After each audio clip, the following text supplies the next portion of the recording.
Salut, famille culée, aimez et abonnez-vous à la chaîne pour tout savoir sur le Barça. Dans cette vidéo, nous avons une énorme révélation sur le Barça. Mais avant cela, nous devons parler d'autres sujets très importants concernant notre club bien-aimé. Passons au premier. Flick a déjà commencé à laisser son empreinte sur la planification sportive du Barça, et le fait avec des mouvements qui ne passent pas inaperçus. Son premier grand souhait, et probablement l'un des plus surprenants à ce jour, est le nom d'Ademola Lookman. L'entraîneur allemand, récemment intégré au banc culé, a demandé à la direction sportive de tout faire pour finaliser le recrutement de l'attaquant nigérian, qui a été l'une des grandes révélations de la saison européenne grâce à ses performances spectaculaires avec l'Atalanta en Série A et surtout en finale de l'Europa League, où il a brillé de mille feux. Lookman, à 27 ans, a atteint la maturité footballistique en Italie après un parcours long et peu conventionnel qu'il a mené en Angleterre, en Allemagne et maintenant dans le nord de l'Italie. Son irruption à l'Atalanta n'a pas été immédiate, mais avec le temps, il est devenu l'une des pièces clés du schéma de Gian Piero Gasperini. Sa vitesse, son dribble, sa capacité à se déplacer entre les lignes et son flair de buteur l'ont mis sur le radar de plusieurs clubs européens, mais c'est le nouvel entraîneur culé qui a levé la main pour en faire l'un des piliers de son projet sportif.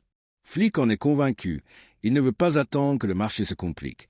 Il a une idée claire du type d'équipe qu'il veut construire et, pour cela, il a besoin de joueurs engagés, affamés et capables de s'adapter à son style de jeu. Lookman remplit ces critères, mais il ne s'agit pas seulement d'une préférence tactique, mais aussi d'une nécessité structurelle. L'équipe a besoin de renouveler son attaque, d'incorporer de nouvelles variantes, de retrouver l'imprévisibilité et d'ajouter des joueurs capables de faire la différence en un contre un. C'est là que le Nigérian entre en jeu. Cependant, le recrutement de Lookman suscite des doutes raisonnables au sein du barcelonisme. D'une part, ses performances à l'Atalanta sont indéniables. Non seulement il a marqué des buts importants et fourni des passes décisives, mais il a également été un joueur décisif à des moments critiques, comme en finale de l'Europa League où il a été le grand protagoniste avec 3 buts contre le Bayer Leverkusen. D'autre part, il s'agit d'un footballeur qui, jusqu'à récemment, n'avait pas réussi à se consolider dans aucun des clubs par lesquels il est passé. Pourrait-il reproduire ses performances dans un environnement aussi exigeant que celui du Barça, ou s'agit-il d'un joueur qui a atteint son plafond dans une équipe qui lui a donné liberté et confiance? Depuis la direction sportive, avec Joan Laporta et Deco à sa tête, la possibilité d'incorporer Lookman est analysée sérieusement. Le coût du transfert est d'environ 30 millions d'euros, une somme relativement accessible en comparaison avec d'autres opérations, mais qui reste significative étant donné les limitations économiques que traverse l'entité. Sous la réglementation du 1 pour 1, toute arrivée doit être accompagnée d'un départ ou d'un ajustement permettant de maintenir l'équilibre financier. Bien que certaines sorties aient déjà eu lieu, il n'y a pas encore de garantie que l'opération puisse être abordée sans d'abord finaliser d'autres sorties ou réduire des salaires élevés. Le joueur, de son côté, serait ravi de la possibilité de porter le maillot bleu et grenat. Selon des sources proches, Lookman apprécie non seulement le défi sportif, mais aussi le fait de travailler sous les ordres d'un entraîneur comme Flick qui a démontré une confiance totale en son potentiel. De plus, l'attaquant nigérian croit pouvoir bien s'adapter au jeu de possession et d'attaque positionnelle, malgré le fait que son profil naturel corresponde mieux à des contextes de transition rapide comme celui qu'il a vécu en Italie. Cette adaptation tactique sera cependant l'un des grands défis si son arrivée se concrétise finalement. L'un des arguments les plus convaincants en faveur du recrutement est la polyvalence de Lookman. Bien que sa position naturelle soit celle d'ailier gauche, il a également joué comme avant-centre et sur le flanc droit. Cette capacité à se déplacer sur tout le front de l'attaque en fait un outil très utile pour un entraîneur qui veut une équipe flexible, dynamique et capable de surprendre l'adversaire avec différentes formations et systèmes. Flick sait qu'il aura besoin d'alternatives et de profils divers pour pouvoir rivaliser au plus haut niveau, surtout si les rumeurs sur des départs importants sur la ligne offensive se confirment. Mais revenons à la question de fond. Le recrutement de Lookman en vaut-il la peine? Les supporters culés sont divisés. Certains voient en lui un souffle d'air frais, un joueur différent avec de la personnalité qui ne se cache pas et qui peut apporter des buts, du débordement et de la vitesse. D'autres, en revanche, pensent que le club devrait aspirer à des joueurs plus établis, avec un historique plus stable dans les grandes ligues ou compétitions. C'est un débat légitime. Après tout, Lookman n'est pas un nom qui aurait été dans les pronostics des grands recrutements des années précédentes. Son irruption a été récente et, bien qu'impactante, il reste à voir s'il peut maintenir ce niveau de manière constante. Flick, cependant, est convaincu et son mot pèse plus que jamais au sein du club. L'Allemand est arrivé avec la mission de construire une équipe compétitive, ambitieuse et avec une identité claire.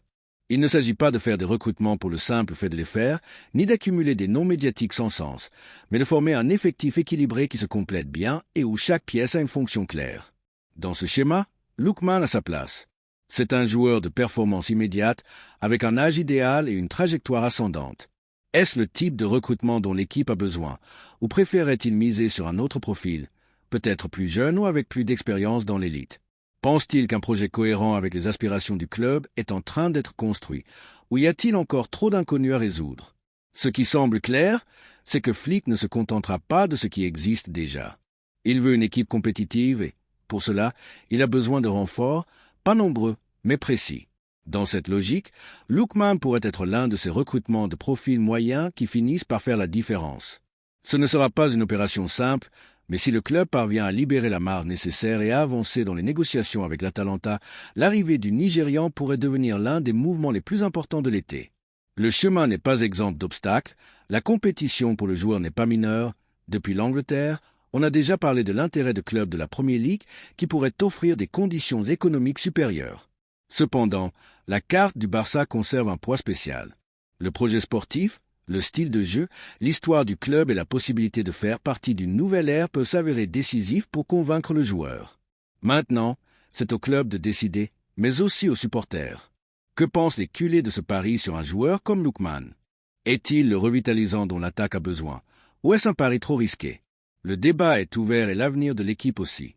La deuxième nouvelle concerne une décision importante dans notre club bien aimé. Flick est arrivé avec des idées claires, de la détermination et un objectif ferme. Construire un projet compétitif basé sur l'ordre, l'intelligence tactique et l'engagement. L'entraîneur allemand sait que pour construire une structure solide, il a besoin de bases stables. Et dans ce sens, il considère que la défense doit être l'un des piliers sur lesquels se bâtit le nouveau Barça. Avec cette mentalité, il a identifié un besoin évident dans la défense et a proposé une solution concrète. Aymeric Laporte. Ce n'est pas une proposition improvisée, ni un nom lancé au hasard. Flick le veut parce qu'il sait ce qu'il peut apporter. Il le connaît depuis des années et a confiance en le fait que son incorporation signifierait un saut de qualité immédiat. Laporte, qui a rempli son rôle avec professionnalisme lors de son passage dans le football arabe, a décidé de faire un pas en avant et de chercher de nouveaux horizons. Son étape à Al-Nassr semble avoir atteint sa fin. Le défenseur franco-espagnol a vécu 2 saisons de tranquillité compétitive, avec moins de pression médiatique et un rythme plus détendu, mais il sent qu'il a encore du football de haut niveau à offrir. À 31 ans, il reste un défenseur avec des capacités physiques, une intelligence positionnelle et une expérience éprouvée dans des contextes de haute exigence. Il a joué en Premier League, a concouru en équipe nationale et a été protagoniste dans des scénarios de Ligue des Champions. Et cela, dans le moment de reconstruction que vit l'équipe azulgrana, n'est pas un détail mineur. La possible arrivée de Laporte au Barça représente une opportunité stratégique que le club ne veut pas laisser passer. Dans un marché où la qualité et l'expérience sont souvent surévaluées, incorporer un joueur de son profil sans avoir à débourser une grande somme en concept de transfert est extrêmement attractif. Le défenseur cherche une résiliation avec son club actuel, ce qui pourrait le laisser en condition d'agent libre, une circonstance qui soulage notablement l'impact financier de l'opération. Dans les bureaux, les premiers mouvements ont déjà été initiés pour sonder sa prédisposition, et le feu vert de Flick a été clé pour activer ce processus. L'entraîneur allemand a insisté sur le fait que l'équipe a besoin de footballeurs prêts à performer dès le premier jour. Laporte, selon son analyse, est ce type de joueur. Il n'a pas besoin de s'adapter à une grande ligue européenne. Il ne méconnaît pas la pression de porter un maillot historique et a le caractère nécessaire pour assumer le leadership d'une défense qui, selon le nouveau corps technique, a besoin d'une voix forte et sur le terrain. Ce n'est pas un défenseur à la mode, il ne fait pas la une des journaux chaque semaine. Mais c'est précisément ce profil discret, fiable et engagé que Flick recherche pour donner de la stabilité à la dernière ligne. D'un point de vue tactique, Laporte apporte de nombreuses solutions. Gaucher naturel avec une bonne sortie de balle, il se débrouille avec aisance tant en ligne de 4 qu'en schéma avec 3 défenseurs. Il a une facilité pour la passe longue, c'est qu'en briser les lignes avec un déplacement en profondeur et possède une lecture de jeu qui lui permet d'anticiper au lieu de corriger son positionnement. Il est intelligent et rarement désordonné. Il ne se laisse pas emporter par l'impétuosité, mais base son jeu sur la sobriété et l'efficacité. C'est le type de défenseur qui rend ses coéquipiers meilleurs, qui ordonne, qui transmet de la sécurité avec chaque action. De plus, c'est un défenseur fort dans le jeu aérien, tant en défense qu'en attaque, et son expérience en Premier League l'a aguerri dans des duels physiques intenses. Il ne fuit pas le choc, sait s'imposer en corps à corps et maintient une attitude compétitive pendant les 90 minutes. Ces détails, qui n'apparaissent souvent pas dans les résumés, sont précisément ce que Flick apprécie chez un défenseur. L'Allemand ne cherche pas des figures médiatiques, mais des profils fonctionnels qui s'intègrent dans son engrenage. Laporte, selon son jugement, s'intègre à la perfection. Depuis l'entourage du joueur, les signaux sont également clairs. Emerick est prêt à revenir sur la grande scène. Il veut se sentir important. Il veut rivaliser pour des titres. Il veut retrouver la sensation d'être au centre d'un projet sportif ambitieux. Et la vérité est que peu d'offres pourraient le séduire autant que celle du club azulgrana, où l'histoire, le présent et le futur se combinent en un mélange d'exigences et d'opportunités que peu de joueurs peuvent refuser. Être sous les ordres de Flick, un entraîneur qui croit en lui et qui a exprimé ouvertement son désir de compter sur ses services, est un autre facteur qui penche la balance en sa faveur. D'autres clubs européens ont montré de l'intérêt pour le défenseur. Galatasaray, avec une présence assurée en Ligue des Champions, a sondé son recrutement comme une priorité. L'Olympique de Marseille est également entré en scène, cherchant à renforcer sa défense avec un défenseur expérimenté. Mais aucun de ces destins ne peut offrir ce que le Barça représente. Un projet d'élite, des supporters passionnés, un stade qui impose le respect et un entraîneur qui le considère comme une pièce clé dans son schéma défensif. Dans ce contexte, Laporte semble être de plus en plus proche de devenir l'un des recrutements les plus pertinents de l'été pour l'entité azulgrana. L'impact de son arrivée ne serait pas seulement sportif, il apporterait également de l'équilibre au vestiaire. Laporte est un professionnel respecté, avec une mentalité gagnante et une trajectoire impeccable. Il n'a pas besoin d'être le centre de l'attention médiatique pour être influent. Il sait ce que c'est que de coexister avec des figures de renom. Il sait quand parler et quand écouter. Son rôle de vétéran pourrait être clé pour guider des coéquipiers plus jeunes lors de moments de tension, dans des matchs décisifs, dans des instances où la calme est plus précieuse que le spectaculaire. Flick le sait, et c'est pour cela qu'il le veut. Il ne s'agit pas d'un recrutement décoratif ni d'une incorporation par inertie, mais d'une décision réfléchie basée sur des critères sportifs solides. Si les conditions sont réunies et que le club parvient à finaliser l'opération, ce ne sera pas seulement une victoire sur le marché, mais un pas ferme dans la consolidation d'un projet qui a pour objectif de revenir au sommet. Les supporters, comme toujours, ont un rôle fondamental dans tout cela, et c'est pourquoi il est juste d'ouvrir le débat. Que pensent les culés de la possible arrivée d'Emerick Laporte? Ce type de recrutement leur inspire-t-il confiance? Pense-t-il qu'il s'agit du profil adéquat pour diriger la défense dans ce nouveau cycle qui commence avec Flick aux commandes, ou préférerait-il un pari différent, peut-être plus jeune ou moins consolidé? Le nom de Laporte génère du consensus dans une grande partie de l'entourage précisément parce qu'il représente une certitude. Laporte sera-t-il le premier grand recrutement du nouveau cycle culé? Verrons-nous le défenseur français arborant les couleurs du club et commandant la défense avec élégance et autorité? Deviendra-t-il l'un des emblèmes de l'ère Flick? Tout semble indiquer que oui. Et si cela se produit, ce ne sera pas par hasard, mais par conviction. Car lorsque l'on veut construire une équipe compétitive, chaque décision compte, et celle-ci serait sans aucun doute l'une des plus judicieuses. La troisième nouvelle concerne un coup de tonnerre au Barça. Marc Casado pourrait être en train de vivre un moment déterminant dans sa carrière. À 21 ans, ce jeune milieu de terrain formé à la Masia a capté l'attention de l'un des géants du football européen, le Bayern Munich. Le club allemand est prêt à débourser 65 millions d'euros pour le recruter immédiatement et l'emmener en Bundesliga, où l'attendent des minutes de jeu, un rôle de protagoniste et un projet ambitieux. La nouvelle a secoué les bureaux et aussi la conscience culée, car au-delà de l'aspect économique, c'est bien plus qu'une opération de marché qui est en jeu. C'est l'une des pièces qui pourrait incarner l'avenir du style qui a toujours identifié le club. Le plus frappant dans ce mouvement est qu'il ne s'agit pas d'une vente souhaitée par le club. Bien au contraire, l'entité n'a pas l'intention de se séparer de Casado et l'a fait savoir à l'entourage du joueur. Cependant, sa liberté de décider de son avenir a également été respectée. S'il lui souhaite partir, il ne sera pas empêché. C'est une posture cohérente avec la tradition de respect envers les joueurs issus du centre de formation, mais qui, dans ce cas, génère un conflit émotionnel pour de nombreux culés. Car perdre Casado, ce n'est pas comme perdre n'importe quel autre joueur.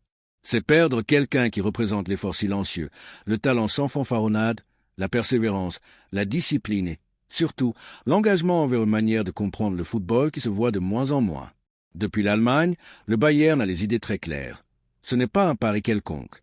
Ils ont étudié le joueur pendant des mois, ont analysé ses interventions, ses mouvements sans ballon, son positionnement, son intelligence tactique et son leadership. Malgré sa jeunesse, à Munich, il le voit comme un investissement sûr. Ils veulent construire une partie de leur avenir autour de joueurs qui combinent technique, tempérament et capacité d'adaptation. Et Casado s'inscrit parfaitement dans ce profil.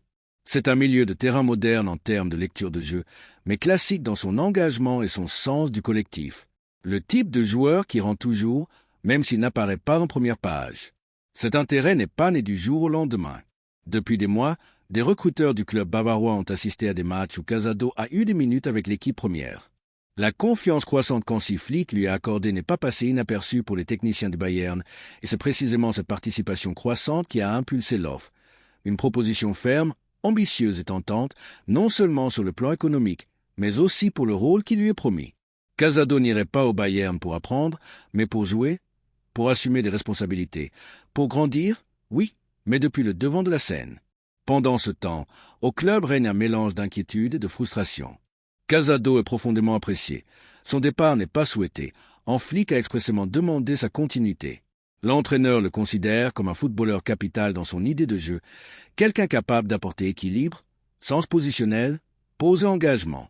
Flick est conscient que former un joueur comme lui depuis zéro n'est pas une tâche facile, et encore moins le trouver sur le marché à un prix raisonnable. C'est pourquoi il insiste pour qu'il reste. De plus, Casado a commencé à s'intégrer à la dynamique de l'équipe première avec une naturalité admirable, laissant clair qu'il est prêt pour des défis plus grands. Cependant, la pression externe et le désir du joueur de se sentir valorisé peuvent faire pencher la balance. Il ne s'agit pas d'une trahison, loin de là.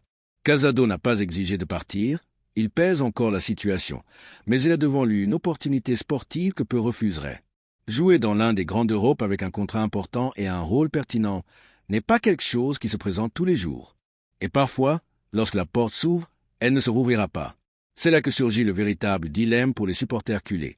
Sommes-nous prêts à laisser partir un joueur avec autant d'avenir, qui connaît déjà la maison, qui comprend le style, qui a démontré engagement et maturité, simplement parce qu'une offre économiquement puissante arrive?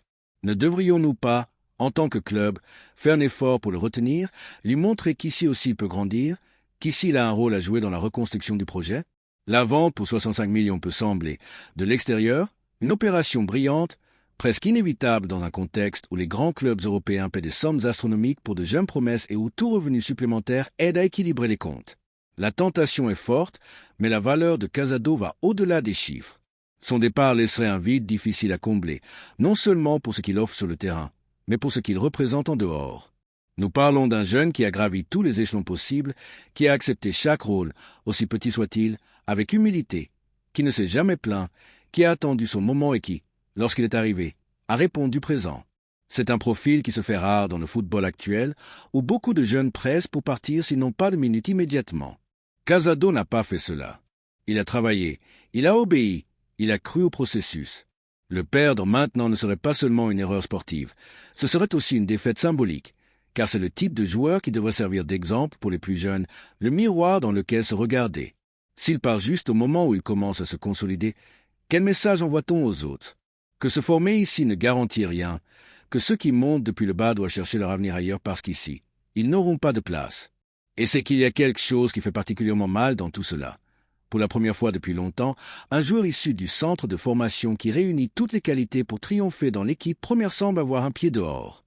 Non par manque de niveau, non par des problèmes d'attitude, non par des décisions techniques discutables, mais parce que le contexte le pousse vers la porte de sortie.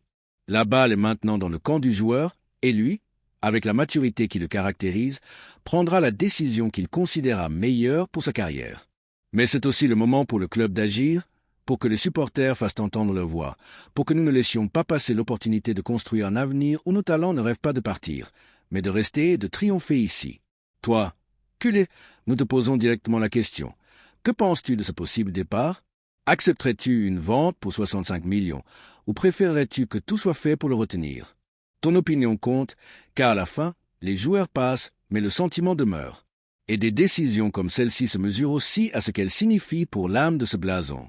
Marc Casado est à un carrefour. L'un le mène à Munich, l'autre à devenir l'un des références d'un nouveau cycle culé. Seul le temps dira quel est le chemin qu'il choisit. Mais nous, depuis le cœur de cette passion, nous ne pouvons pas cesser de rêver de le voir triompher ici, où tout a commencé, car il y a des histoires qui méritent d'être écrites à la maison, et la sienne, sans aucun doute, en est une. Laisse-nous ton opinion dans les commentaires.